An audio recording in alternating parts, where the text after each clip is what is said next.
بسم اللہ الرحمن الرحیم۔ اللہ پر یقین رکھنے والے ایک حکیم صاحب کی کہانی۔ ایک حکیم صاحب ہوا کرتے تھے جو بہت ہی نیک دل اور دیندار تھے، جن کا دواخانہ ایک پرانی عمارت میں تھا۔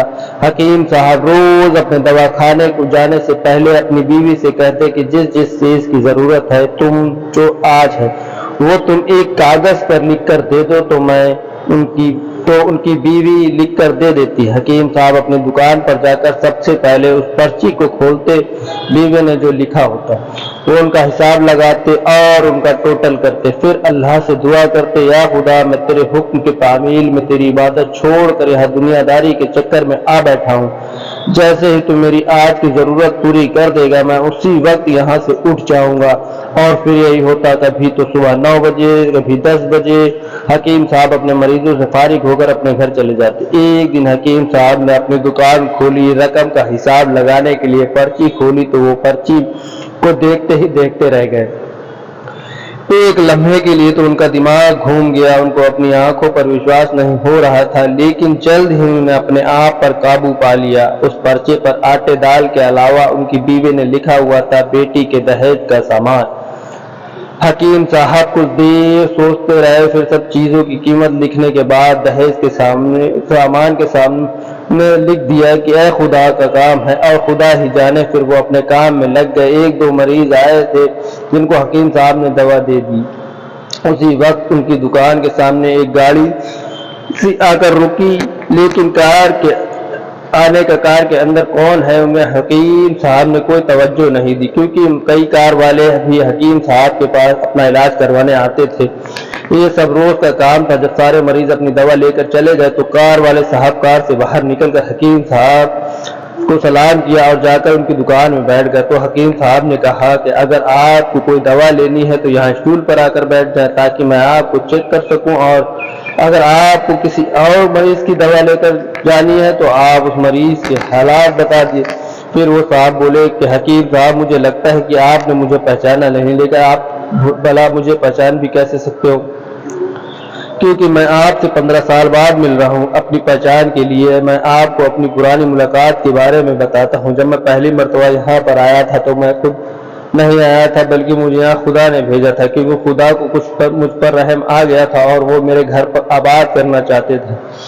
ہوا کچھ ایسا تھا کہ میں اپنے گاؤں جا رہا تھا، تبھی ہماری گاڑی آپ کی دکان کے سامنے آ کر پنچر ہو گئی۔ ڈرائیور گاڑی کا پہیہ لے کر پنچر لگوانے چلا گیا تھا، تبھی آپ نے دیکھا کہ میں گرمی اور دھوپ میں گاڑی کے پاس کھڑا ہوں۔ پھر آپ میرے پاس آئے اور دکان کی طرف اشارہ کر کے کہا کہ آپ اندر آ کر بیٹھ جائیے، تو میں نے آپ کا شکریہ ادا کیا اور کرسی پر آ کر بیٹھ گیا۔ ڈرائیور نے کچھ زیادہ ہی دیر لگا دی تو ایک چھوٹی سی بچی تھی بھی میرے پاس کھڑی تھی اور بار بار کہہ رہی تھی کہ مجھے بھوک لگ رہی ہے، اور آپ اسے کہہ رہے تھے کہ بیٹی تھوڑا صبر کرو، ابھی تھوڑی دیر میں چلتے ہیں۔ میں یہ سوچ رہا تھا کہ میں آپ کے پاس اتنی دیر سے بیٹھا ہوں، لگتا ہے مجھے آپ سے کوئی دوا خریدنی چاہیے تاکہ آپ میرے بیٹھنے کو زیادہ محسوس نہ کریں۔ میں نے کہا کہ حکیم صاحب میں انگلینڈ میں رہتا ہوں، وہاں گئے ہوئے مجھے 6 سال ہو چکے ہیں، جانے سے پہلے میری شادی ہوئی تھی لیکن آج تک میری کوئی اولاد نہیں ہے۔ میں نے ہر جگہ علاج کروایا لیکن اب صرف مایوسی ہے۔ آپ نے کہا کہ میرے بھائی توبہ استغفار پڑھو اور اپنے رب کو مایوس نہ ہو، یاد رکھو کہ خزانے میں کسی چیز کی کمی نہیں ہے، اور اولاد، مال، خوشی، زندگی اور موت سب اسی کے ہاتھ میں ہے۔ کسی ڈاکٹر کے ہاتھ میں شفا نہیں ہوتی، نہ کسی دوا میں شفا ہوتی ہے۔ اگر شفا ملتی ہے تو خدا کے حکم سے ملتی ہے، اور اولاد دینی ہے تو وہ دینے والا ہے۔ مجھے یاد ہے کہ آپ باتیں بھی کر رہے تھے اور ساتھ پڑیاں بھی بناتے جا رہے تھے، ساری دوائیں آپ نے اللہ۔ پھر آپ نے مجھے پوچھا کہ آپ کا نام کیا؟ میں نے کہا میرا نام افضل ہے۔ آپ نے ایک لفافے میں افضل لکھا اور دوسرے لفافے میں بیگم افضل لکھا، پھر دونوں لفافے ایک تھیلی میں ڈال کر دوا کھانے کا طریقہ بتایا۔ میں نے بے دلی سے دوائی لے لی کیونکہ میں تو صرف آپ کو کچھ رقم دینا چاہتا، لیکن جب دوا لینے کے بعد میں نے پوچھا کتنے پیسے دینا تو آپ نے کہا بس ٹھیک ہے۔ تو مجھے سمجھ نہیں کہ آج کھاتا بند ہو گیا ہے، تو میں نے کہا مجھے آپ کی بات سمجھ میں نہیں ہے۔ وہیں پر ایک شخص اور موجود تھا، اس نے مجھے بتایا کھاتا بند ہونے کا مطلب ہے کہ حکیم صاحب نے آج گھریلو خرچے کے لیے جتنی رقم خدا سے مانگی تھی وہ خدا نے انہیں دے دی ہے، زیادہ رقم وہ نہیں لے سکتے۔ میں بہت حیران ہوا اور دل ہی دل میں شرمندہ ہو کہ کتنے گھٹیا خیالات تھے اور یہ سادہ سا حکیم کتنے عظیم انسان ہے۔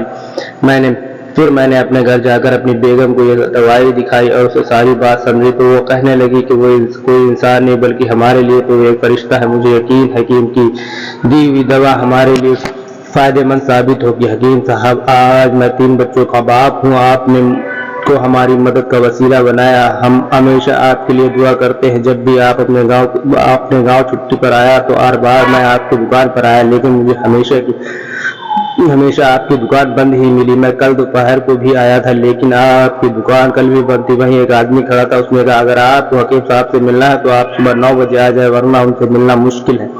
اس لیے میں آج آپ سے ملنے صبح آیا ہوں.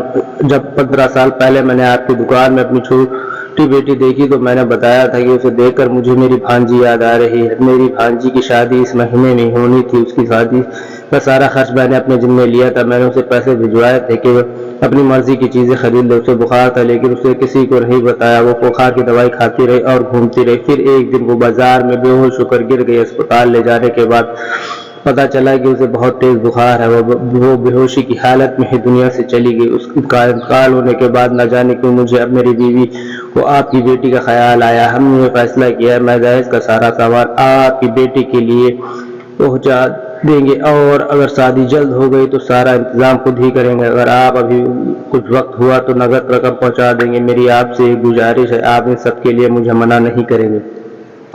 یہ سن کر حکیم صاحب حیران اور پریشان تھے اور وہ پھر بولے افضل صاحب جو کچھ کہہ رہے ہیں مجھے تو یقین نہیں ہو رہا. میں نے آج صبح بیوی کے ہاتھ میں لکھی ہوئی پرچی دیکھی تو گھر سے کھانے پینے کے سامان کے ساتھ بیٹی کے دہیج کا سامان لانے کو لکھا ہوا تھا. اور آپ خود دیکھ لے کہ پرچی پر کیا لکھا ہوا. یہ کہہ کر حکیم صاحب نے پرچی افضل صاحب کو تھما دی. افضل صاحب نے جب پرچی دیکھی تو دیکھ کر حیران ہو گئے. اس پر لکھا تھا کہ یہ خدا کا کام ہے، خدا ہی جانے. حکیم صاحب نے کہا افضل صاحب یقین مانیے جو بھی میری بیوی نے پرچی میں لکھا ہے وہ آج تک ایسا نہیں ہوا کہ ان سب چیزوں کو لانے کا بندوبست نہیں ہوا. وہ آپ کی بھانجی کی وفات کا مجھے بہت افسوس ہے، لیکن میں اس رب کی قدرت پر حیران ہوں کہ جو ہمیں کیا کیا معجزے دکھاتا ہے. اس طرح حکیم صاحب کی بیٹی کے دہیج کے سامان کا انتظام ہوتا ہے اور بڑے دھوم دھام سے ان کی بیٹی کی شادی ہو جاتی ہے. سبق دوستو، یہ کہانی تو یہیں پر ختم ہو جاتی ہے، مگر اس کے لیے ہمارے لیے سبق یہ ہے کہ اللہ ہی پر بھروسہ کرنا چاہیے اور اللہ سے کبھی نہ امید نہیں ہونا چاہیے، کیونکہ اللہ فرماتا ہے کہ مایوسی گناہ ہے. تم مجھ پر یقین کر کے تو دیکھو. اللہ ہم سب کو یقین کرنے والا بنائے. آمین ثم آمین.